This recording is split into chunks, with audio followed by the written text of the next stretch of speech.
बिस्मिल्लाहिर्रहमानिर्रहीम। अस्सलाम वालेकुम students. First year chemistry chemical bonding और इसके CB4 फोर्थ लेक्चर के साथ मैं आप लोगों के सामने आज हाजिर हूँ। और आप लोगों ने ये देखा था कि पिछली वीडियो के अंदर मैंने आप लोगों से बहुत ज्यादा डिटेल में बात की थी कि किस तरीके से आयोनिक बॉन्ड बनता है। ठीक है, उसमें हमने ये देखा कि कंप्लीट ट्रांसफर ऑफ इलेक्ट्रॉन होता है। CB3 में ये सारी बातें हुई थी। और देखें, मैं कोशिश कर रहा हूँ कि एक बड़े सिस्टमेटिक वे में वीडियोस को लेके चला जाए, ताकि जब आप बाद में भी चीजों को दोबारा देख रहे हो तो आपको समझ में आ रहा हो कि किस सीक्वेंस में वो चैप्टर फॉलो हुआ था। तो ये केमिकल बॉन्डिंग का चौथा लेक्चर है और आज की इस वीडियो में हम अंडरस्टैंड करेंगे कि कोवेलेंट बॉन्डिंग क्या होती है। ठीक है, तो कोवेलेंट बॉन्डिंग को समझेंगे और इसमें एक छोटी सी बात है जो मैंने यहाँ पे मेंशन की है, ये पूरी बात पे बेस कर रहा है कोवेलेंट बॉन्ड। ठीक है, इसको मैं आसान अल्फाज में आपको इस तरीके से समझाता हूं कि फॉर एग्जाम्पल दो लोग चिप्स खाने गए, ठीक है, और चिप्स का बिल बना 200 रुपए। ठीक है, एक बंदे ने 100 रुपए दे दिए, दूसरे बंदे ने 100 रुपए दे दिए। यानी ये जो बॉन्ड बना है इसमें इक्वल शेयरिंग हुई, तो ये बॉन्ड बना है। बिल्कुल इसी तरीके से जब दो atom equal sharing of electron करें, दोनों तरफ से एक जैसे इलेक्ट्रॉन की शेयरिंग हो, उस नतीजे में जो बॉन्ड बनता है उसको क्या कह रहे होते हैं? कोवेलेंट बॉन्डिंग का नाम दे रहे होते हैं। आप ये देखें, मैंने यहाँ पे क्या लिखा हुआ है, मैंने यहाँ पे लिखा हुआ है the bond which is formed by the mutual sharing of electron. ये बहुत इंपॉर्टेंट बात है। ऐसा इलेक्ट्रॉन देखें, जब कंप्लीट ट्रांसफर ऑफ इलेक्ट्रॉन हुआ उससे जो बॉन्ड बना था वो आयोनिक बॉन्ड था।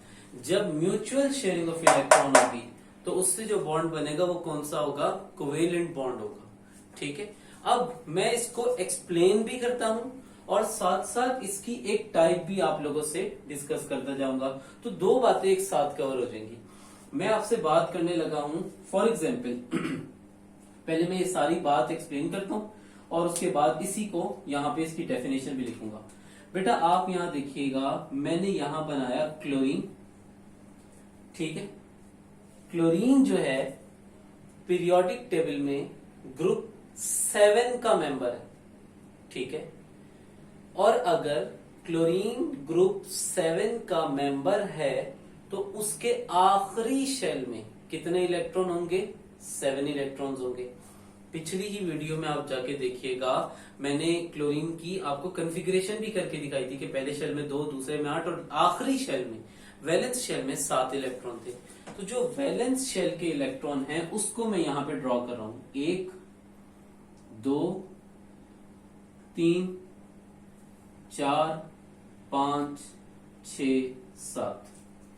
इस क्लोरीन के आखिरी शेल के इलेक्ट्रॉन को मैंने डॉट से शो किया। एक और क्लोरीन मैंने यहां पे बनाया और उसके आखिरी शेल के इलेक्ट्रॉन को क्रॉस से शो करवाया ताकि इसमें डिस्टिंग्विश हो जाए जरा। ठीक है, याद रहे बेटा, ये आखिरी शेल के इलेक्ट्रॉन को इस अंदाज से लिखा हुआ है। अगर इस क्लोरीन की बात करें, इसके आखिरी शेल में 7 इलेक्ट्रॉन है और इसको नोबेल गैस कॉन्फ़िगरेशन एक्वायर करने के लिए कितना इलेक्ट्रॉन चाहिए? 1। ऑक्टेट कॉन्फ़िगरेशन आपको बताया था सबसे पहले लेक्चर में CB1 में। और इसको भी जाहिर सी बात है, जब इसको 1 इलेक्ट्रॉन चाहिए तो इसको भी कितने इलेक्ट्रॉन चाहिए होंगे? 1 ही इलेक्ट्रॉन चाहिए होगा अपना ऑक्टेट कंप्लीट करने के लिए। तो दोनों आपस में हाथ मिला लेंगे। ठीक है, यानी दोनों ने क्या किया, आपस में एक एक इलेक्ट्रॉन की शेयरिंग कर ली और इस एक एक इलेक्ट्रॉन की म्यूचुअल शेयरिंग से इन्होंने एक बॉन्ड बनाया। अब ये वाला क्लोरीन, इसके पास भी एक वक्त में 8 इलेक्ट्रॉन आ जाएंगे और इसके पास भी एक वक्त में 8 इलेक्ट्रॉन आ जाएंगे। तो ये दोनों क्या हो गए? स्टेबल हो गए। तो ऐसा बॉन्ड आपने ये देखा, दोनों तरफ से कितने इलेक्ट्रॉन की शेयरिंग हुई? एक एक इलेक्ट्रॉन की। तो इसको क्या कह रहे थे? Covalent bond. अब दोनों तरफ से क्योंकि एक इलेक्ट्रॉन की शेयरिंग हो रही है तो बेटा इसको नाम दिया जाता है सिंगल कोवेलेंट बॉन्ड का। किसका? सिंगल कोवेलेंट बॉन्ड का।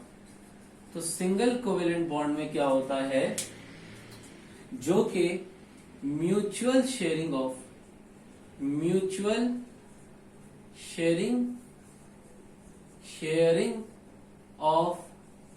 वन इलेक्ट्रॉन से बने। ठीक है, एक ऐसा कोवेलेंट बॉन्ड जिसमें दोनों तरफ से एक एक इलेक्ट्रॉन की शेयरिंग हो, इसको सिंगल कोवेलेंट बॉन्ड का नाम दिया जा रहा होता है। और इसकी एक रेलेवेंट एग्जाम्पल भी आपके सामने रखी। ठीक है, अगली बात देखिएगा। ठीक है, इसको जरा मैं इरेज कर देता हूं और यहां पे मैं आपसे बात करता हूं अगले एटम के हवाले से। अगली एग्जाम्पल जो मैं आपके सामने रख रहा हूं, ये देखिएगा, ऑक्सीजन। बेटा ऑक्सीजन ग्रुप 6 का मेंबर है, ग्रुप 6 का। और अगर वो ग्रुप 6 का मेंबर है तो उसके आखिरी शेल में कितने इलेक्ट्रॉन होंगे, 1 2 3 4 5 और 6। ठीक है, अब इसी तरीके से मैंने एक और ऑक्सीजन बनाया। अब जाहिर सी बात है, इसके भी आखिरी शेल में कितने इलेक्ट्रॉन होंगे, 6 इलेक्ट्रॉन होंगे, क्योंकि ये ग्रुप 6 का मेंबर है। सही। अब इसको अपना ऑक्टेट कंप्लीट करने के लिए कितने इलेक्ट्रॉन मजीद दरकार है, 2। और इसको अपना ऑक्टेट कंप्लीट करने के लिए कितने इलेक्ट्रॉन दरकार है, 2। तो दोनों ही ने ये सोचा कि अगर हम आपस में म्यूचुअल शेयरिंग ऑफ 2 इलेक्ट्रॉन्स कर लें, 2 इलेक्ट्रॉन मैं शेयर करता हूं, 2 इलेक्ट्रॉन आप शेयर करें, तो हम क्या कर लेंगे, अपने आप को स्टेबल कर लेंगे। तो एक ऐसा कोवेलेंट बॉन्ड जो कि म्यूचुअल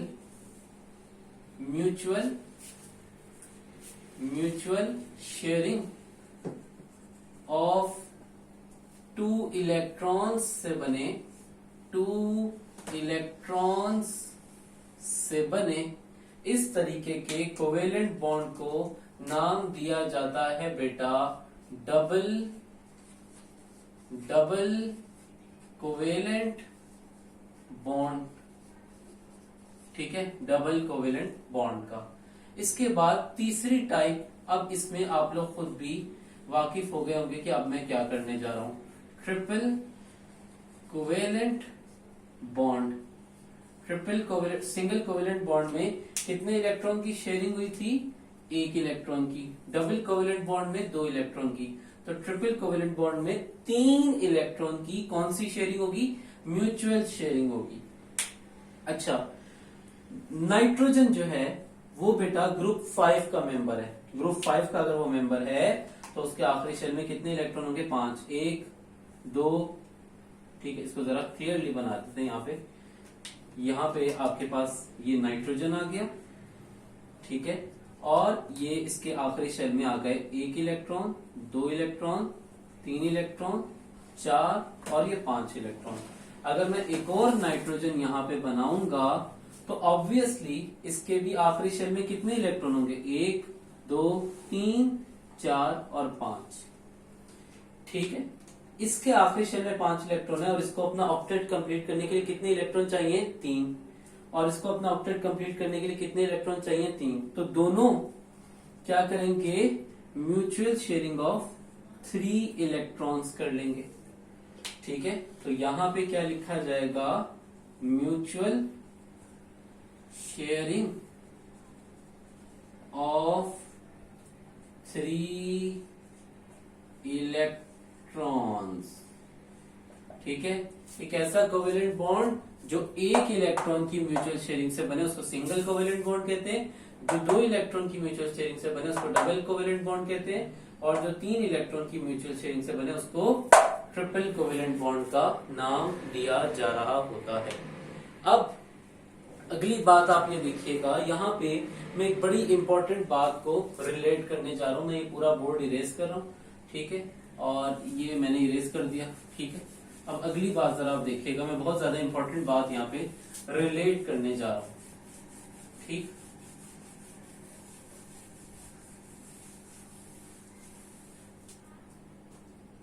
फॉर एग्जाम्पल कार्बन और कार्बन, फिर कार्बन और कार्बन, फिर कार्बन और कार्बन।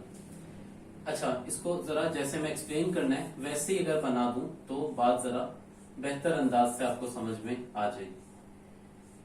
इस कार्बन के दरमियान सिंगल कोवेलेंट बॉन्ड है, इस कार्बन के दरमियान डबल कोवेलेंट बॉन्ड है और इस कार्बन के दरमियान ट्रिपल कोवेलेंट बॉन्ड प्रेजेंट है। ठीक है, ट्रिपल कोवेलेंट बॉन्ड प्रेजेंट है। अच्छा, यहां पे हमारे पास, तो यहां देखिएगा जब सिंगल कोवेलेंट बॉन्ड है, अच्छा यहां पे मैं आप लोगों से किसकी बात कर रहा हूं, कोवेलेंट बॉन्ड की। मैं बड़ी इंपॉर्टेंट बात यहां पे रिलेट करने जा रहा हूं।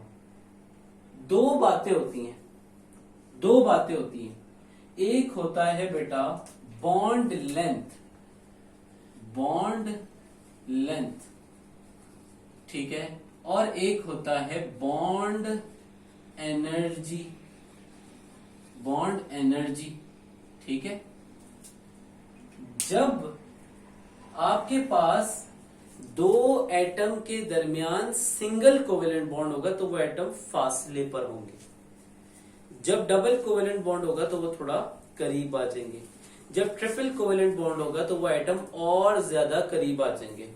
तो आप यहां देखिएगा जब सिंगल कोवेलेंट बॉन्ड है तो इन दोनों के दरमियान जो बॉन्ड लेंथ है वो 1.54 डिग्री एंगस्ट्रम है, और जब डबल कोवेलेंट बॉन्ड है तो बॉन्ड लेंथ है 1.34 डिग्री एंगस्ट्रम, और जब ट्रिपल कोवेलेंट बॉन्ड है तो बॉन्ड लेंथ है 1.20 डिग्री एंगस्ट्रम। तो आप ये देखो जैसे जैसे बॉन्ड्स की तादाद बढ़ रही है तो बॉन्ड लेंथ क्या हो रही है बेटा, कम। अगली बात क्या लिखी हुई, बॉन्ड एनर्जी। एक तो बात याद रख लो, बॉन्ड एनर्जी का यूनिट होता है किलो जूल पर मोल, किलो जूल पर मोल, ये इसका स्टैंडर्ड यूनिट है। एक बात याद रखना, देखो अगर आपको सिर्फ इस पर्टिकुलर पेन को तोड़ना है तो एक सर्टेन अमाउंट ऑफ एनर्जी चाहिए। अब आपको इन दो पेन को तोड़ना है एक साथ, तो एनर्जी क्या चाहिए, ज्यादा चाहिए। अब इन तीनों पेन को एक साथ तोड़ना है तो एनर्जी अब ज्यादा चाहिए, यानी जब सिंगल कोवेलेंट बॉन्ड होगा तो बॉन्ड एनर्जी, उस बॉन्ड को तोड़ने के लिए जो एनर्जी चाहिए वो क्या होगी, कम होगी। जब बॉन्ड बढ़ाएंगे तो एनर्जी क्या होगी, बढ़ेगी। जब मजीद बॉन्ड बढ़ाएंगे तो ब्रेक करने के लिए जो एनर्जी चाहिए वो क्या होगी, और ज्यादा होगी। तो जब कार्बन कार्बन के दरमियान सिंगल कोवेलेंट बॉन्ड है तो उस वक्त जो बॉन्ड एनर्जी है वो है अराउंड 347 किलो जूल पर मोल। जब डबल कोवेलेंट बॉन्ड है तो बॉन्ड एनर्जी है 598 किलो जूल पर मोल।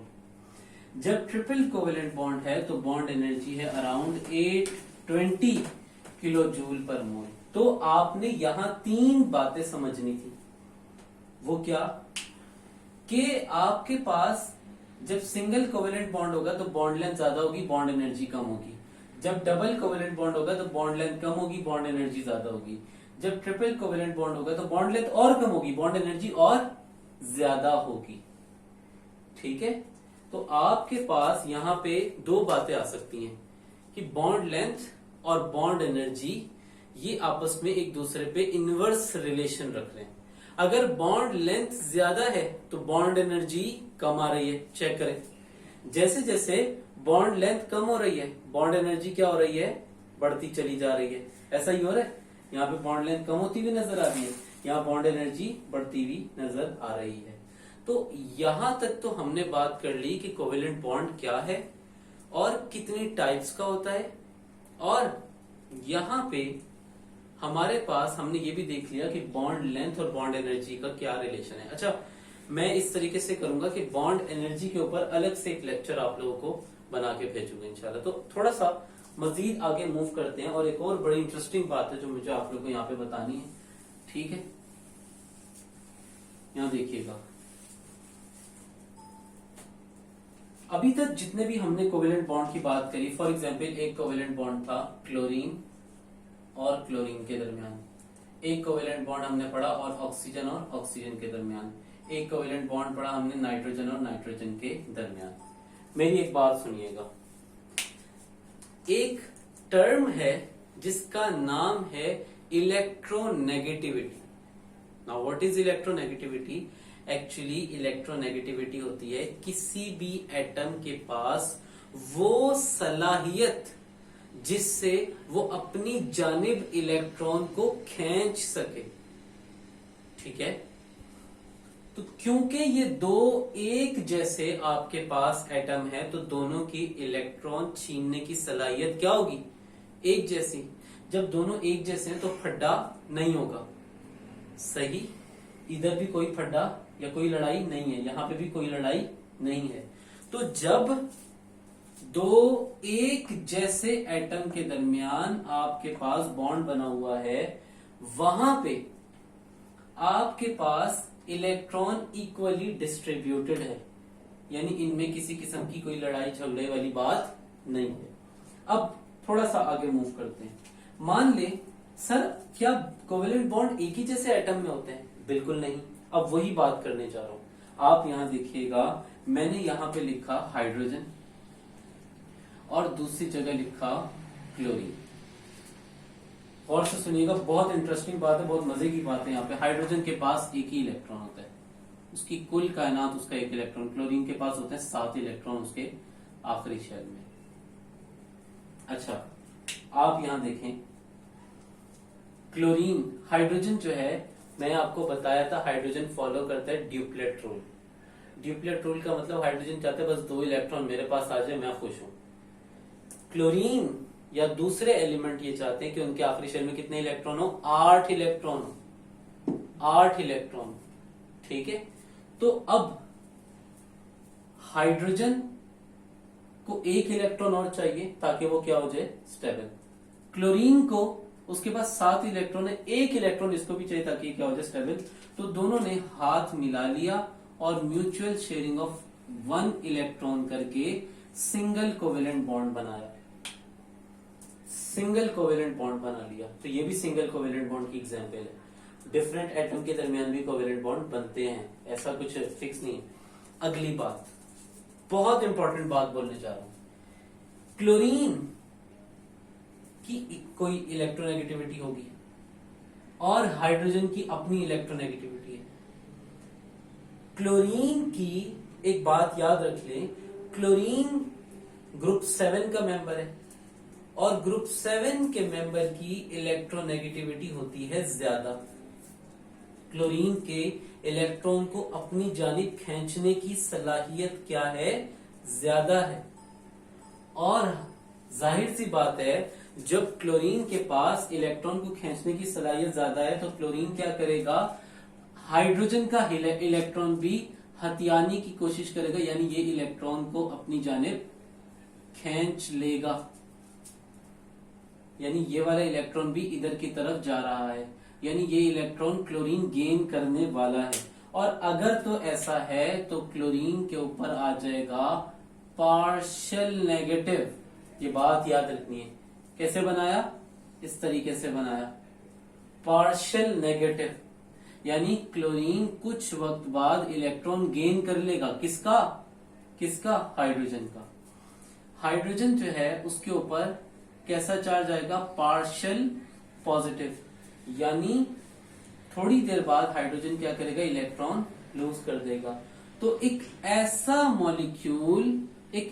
मॉलिक्यूल जिसमें आपके पास डिफरेंट एटम आपस में कंबाइन हुए हुए हैं और उन्होंने कोवेलेंट बॉन्ड बनाया हुआ है और उसमें आपको प्लस माइनस चार्ज नजर आ रहे हैं, इस तरीके के कोवेलेंट बॉन्ड को बेटा नाम दिया जाता है पोलर कोवेलेंट बॉन्ड। क्या कहते हैं? Polar covalent bond. ठीक है, और इसकी डेफिनेशन लिख देता हूं पहले मैं। The type of covalent bond, the type of covalent bond in which shared pair of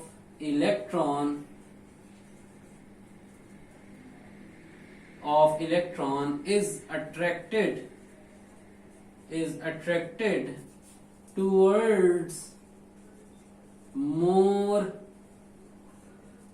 electronegative element,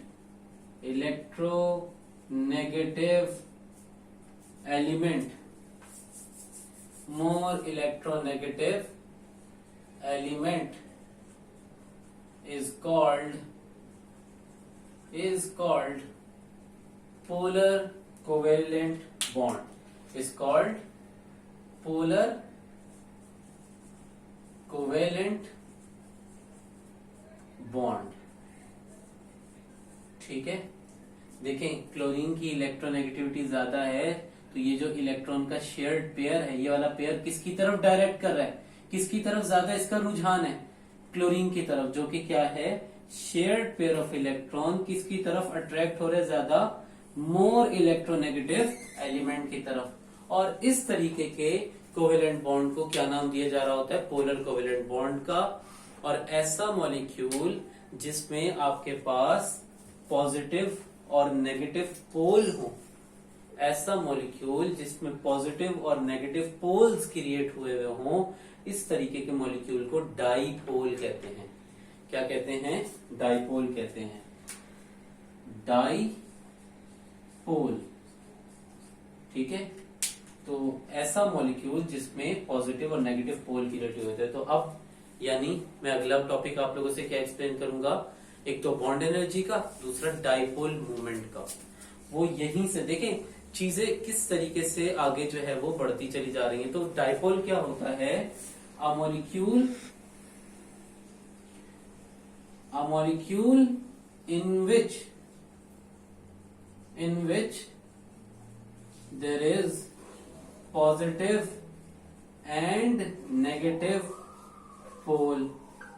तो आप यहां देखें, आज की क्लास में मैंने आप लोगों से कॉम्प्रिहेंसिवली बात की कि कोवेलेंट बॉन्ड क्या होता है और कितनी टाइप्स का होता है, और ये पोलर कोवेलेंट बॉन्ड क्या चीज है, और इसमें क्या होता है कि जिस एलिमेंट की इलेक्ट्रोनेगेटिविटी ज्यादा होगी, जिस एटम की इलेक्ट्रोनेगेटिविटी ज्यादा होगी, वो इलेक्ट्रॉन के पेयर को अपनी तरफ खींचेगा, और जब वो इलेक्ट्रॉन के पेयर को अपनी तरफ पुल करेगा तो उसके ऊपर कौन सा चार्ज आएगा, पार्शियल नेगेटिव, और जिसकी इलेक्ट्रोनेगेटिविटी कम होगी उसके ऊपर क्या आएगा, पार्शियल पॉजिटिव। मीनवाइल मैं एक अभी ही मेरे जहन में एक बात आई कि हम इस तरीके से करेंगे कि आप लोग जो है, मैं अभी डिस्क्रिप्शन में अपना नंबर भी ऐड कर दूंगा, तो आप लोग अपने क्वेश्चंस जो हैं वो मुझे व्हाट्सएप कीजिएगा। मैं कुछ टाइम बाद यानी विद इन अ वीक और 2 एक अलग से प्लेलिस्ट बनाऊंगा क्वेश्चन एंड आंसर सेशन की। उसमें आप लोगों के जो क्वेश्चन होंगे उसी के आंसर से रिलेटेड आपके पास वीडियो आएगी इंशाल्लाह। अपना बहुत ख्याल रखिएगा। अल्लाह हाफिज।